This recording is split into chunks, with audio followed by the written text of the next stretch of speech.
All rise. I want viewers watching my show to believe in themselves. Judge Hatchett is compelling. I was not the first one to throw a walk. Let me just tell you what you just said. Compassionate. I really enjoy being a judge. Now I am touching people who I will never know I touched. She's powerful. You should have never let them walk out of your life when she was 3. And she's on the bench. Don't get me preaching up in here today. Right. You're watching The Verdict with Judge Hatchett. Thomas Montgomery is suing his wife, Estelle Montgomery, in the amount of $12,000. Mr. Montgomery claims his wife used their money to purchase a van and other useless items without his permission. Ms. Montgomery claims the defendant is selfish and her intentions were just to help out their family. All rise. Court is now in session with the Honorable Judge Hatchett presiding. Your Honor. Thank you, officer. You all may be seated. 35 years of marriage, and now you are operating under a legal separation. You are suing who you describe as soon to be your ex-wife for $12,000.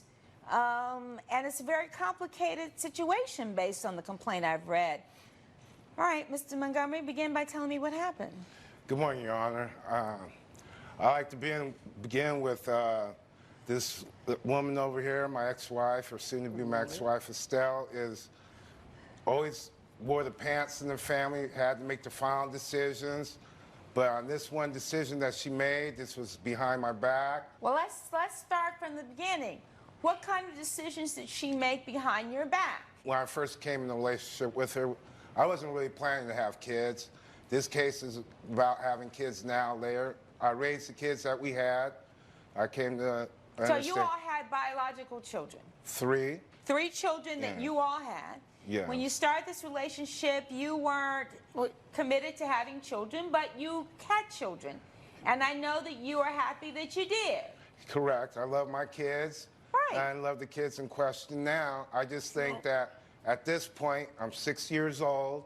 We were planning on going on vacations at this time, and also I was going to get this car that I've always wanted. A nice, And what kind of car did you always want? a Corvette, of course. A Corvette? Like What color? Let me guess. please. Red. That'd be correct. Of course it was a red Corvette. You didn't even have to tell me that. I knew it's a red Corvette. In the complaint, it says that you all were contributing every month to this savings, kind of a dream life plan. Yeah, we started 10 years ago. He put in 200 and I put in 100 every month. Every month? For the last 10 years. For the last 10 years. Estelle, so what was the purpose of that fund? Well, we had set aside this fund so that after our children were all grown and out the house, we would then travel and do a couple of things that we put off while we were raising our children. Okay, Yes. so you contributed $100 a month. He contributed $200 Correct. a month. There is no dispute about that. There shouldn't be anyway. So you were planning to, after your last child left home, that this would be a time that you all would travel. Correct. Okay. That we both would have grown for men. ourselves, For yourselves. Like our own bucket list. Oh, like your own bucket list. I like that. But he also says that he wanted his dream car. Yeah. Okay, so you agree with that? That Yeah. this was fun? We went on several test drives for the quote-unquote dream car. The dream car, the Corvette, the red Corvette. So what happened? Well, what happened along the way is my baby sister, who's always been in my life and our lives and our children's lives, unfortunately, it's hard for me to talk about it. I'm so sorry. She was in a very, very bad car accident, and she didn't make it. I am so sorry to hear She that. didn't make it. I am so sorry to hear that. And the children were away at camp when it happened. How, and we're the only how many family children that they does she She have? had 3 children. 3 children. 11, 7, and 5. Oh, wow. And the children were away at camp, and what happened? We had the children come to our house, and we told them what happened. And that was hard enough. And I mean, to have somebody else care for them was not even something on my mind at that point. This is family. We make adjustments for family. And some people in this courtroom don't want to make those adjustments. Coming up on The Verdict with Judge Hatchett. The father has drug addiction issues. Ooh. He cannot take care of those children, and my soon-to-be ex-husband knows this. And later, Why in the world would you write that on the back of her jacket? I was just trying to make a good joke for the class. How could you possibly think that would be funny?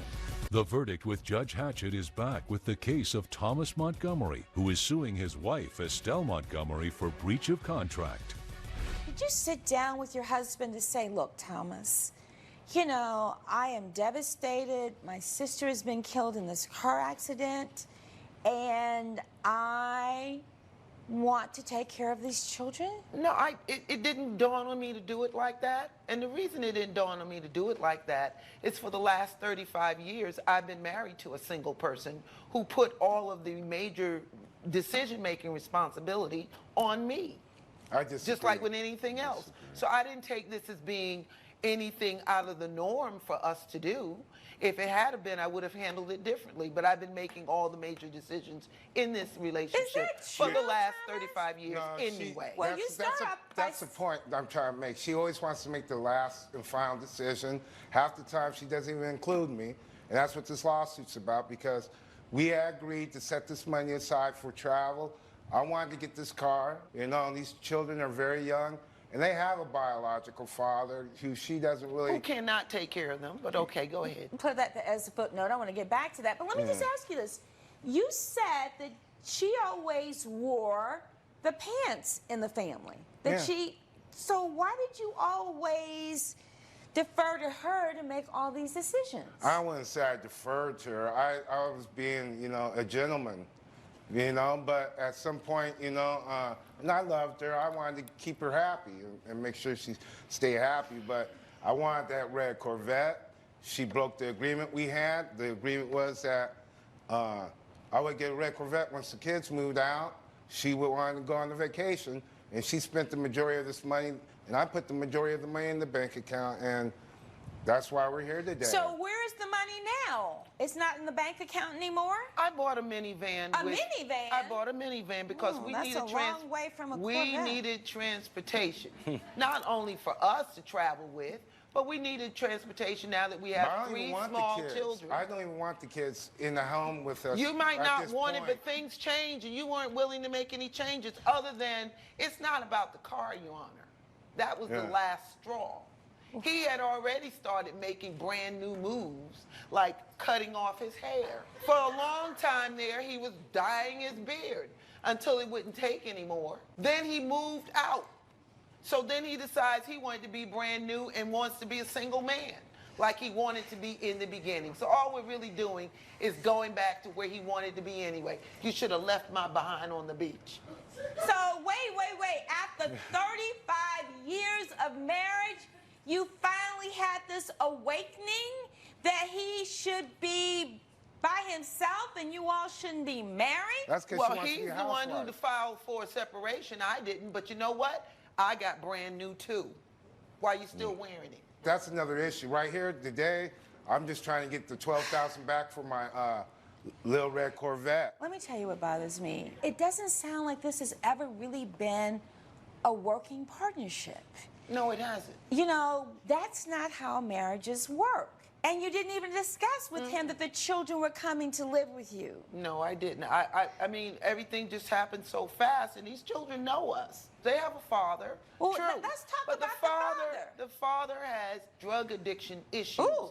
He cannot take care of those children, and my soon-to-be ex-husband knows this. I disagree with that, These children Judge Hatchett. look at him as being a father figure anyway. Their father is, he works hard. He does the best he can.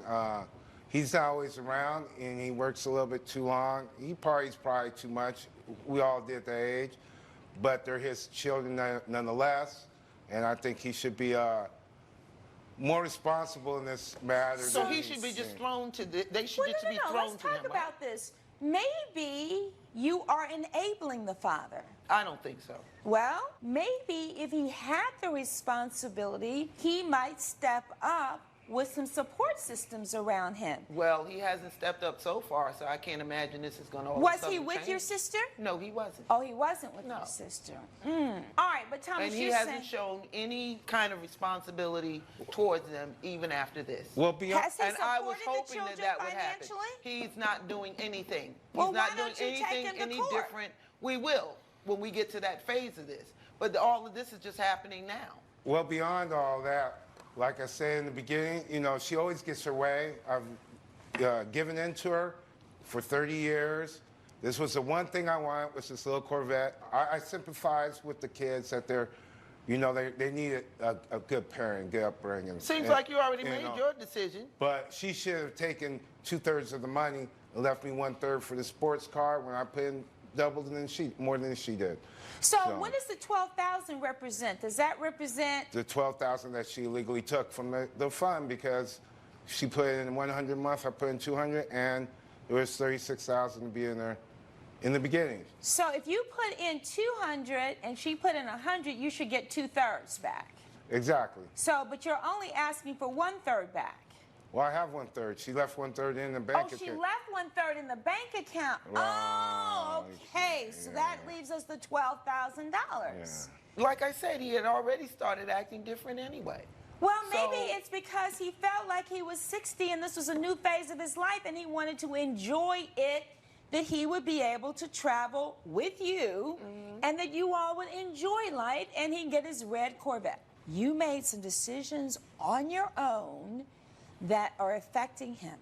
Now, it sounds like in the ideal world, you all would reconcile, he'd get his vet, and you all raise the children, but what he says is this is not his decision, he doesn't and want he the doesn't part of want the responsibility, you know? And that is his decision. And it sounds like to me that this marriage can't be saved.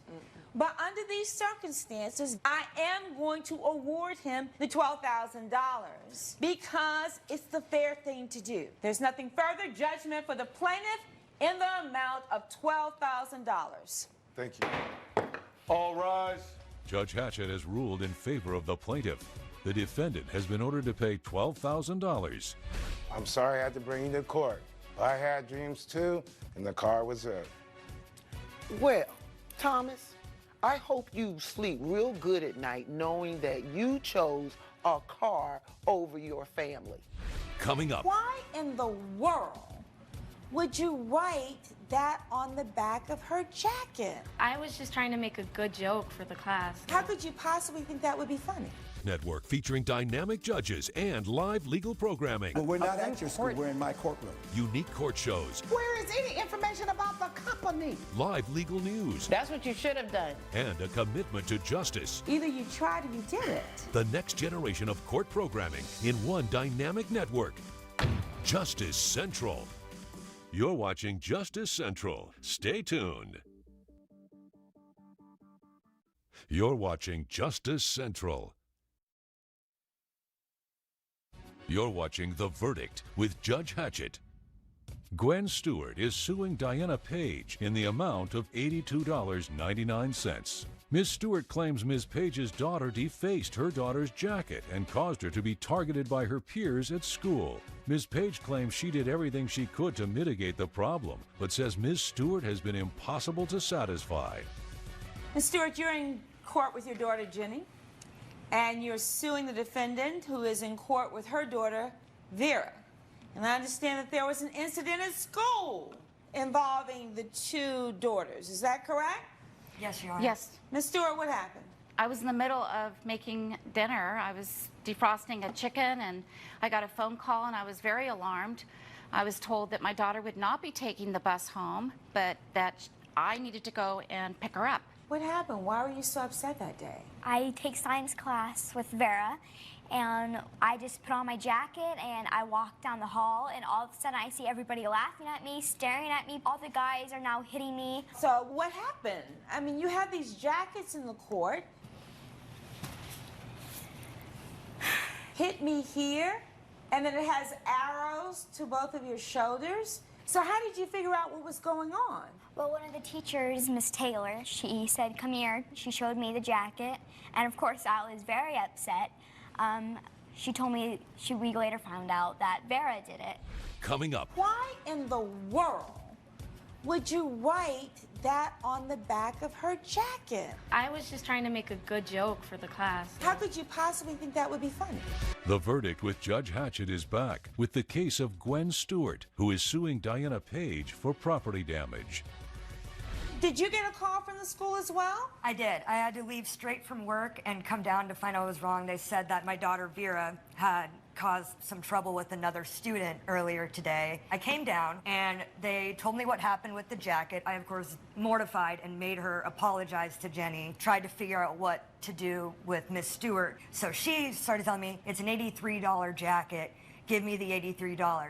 So I said, listen, let me take it home, I'll clean it, and I'll give it back to you as soon as possible. Well, before we get to that, I want to hear from Vera. Why in the world would you write that on the back of her jacket? I was just trying to make a good joke for the class. A good joke for the class. How would you have felt? I would have thought it would have been funny, but how could you possibly think that would be funny? I didn't know that it was going to cause this much trouble for everyone, and I didn't know it was going to go that far. How did you punish her? She took away her TV privileges for 2 weeks and made her apologize again and again. And then there was another incident later on when I couldn't get the stain out of the jacket. Right. So I asked her where I could go and purchase another one. When I went to the store, they said that the jacket was 2 seasons old and no longer in stock.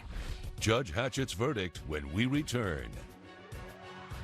So I remembered that during Christmas time, I went and bought Vera a jacket to give to her for her birthday because there was a clearance sale going on. And what I did is, when I got home, took Vera to her room and showed her the jacket and was like, what do you think of this? And she loved it, tried it on, thought it was great, everything. And then I reminded her, remember what you did to Jenny's jacket? You're gonna have to give this to Jenny now. And so is this the other jacket that's in the courtroom? Yes. Your Honor, it was way too big. She had me go and pick it up at the school. She'll grow into it. It was way too big. It's not Jenny's style, and it certainly wasn't worth $83. It was a very cheap jacket. You say, well, I would think it's funny. You wouldn't think it was funny. Somebody's beating up on you walking down the hall. And so you know what's going to happen? I am going to order that you pay the $82.99 to Miss Stewart, and I want you to give her this jacket. She can have the jacket back, but I'm suggesting that you make her go with you to a homeless shelter and give this to a child who doesn't have a jacket. Judgment for the plaintiff in the amount of $82.99. Nothing further, we'll stand adjourned. Thank you, Your Honor. Thank you. All rise. Judge Hatchett has ruled in favor of the plaintiff. The defendant has been ordered to pay $82.99. It really wasn't about the cost of the jacket. It was the principle of the matter. Vera, I hope you've learned a lesson. I'm really sorry. She certainly has, and we'll be donating the jacket.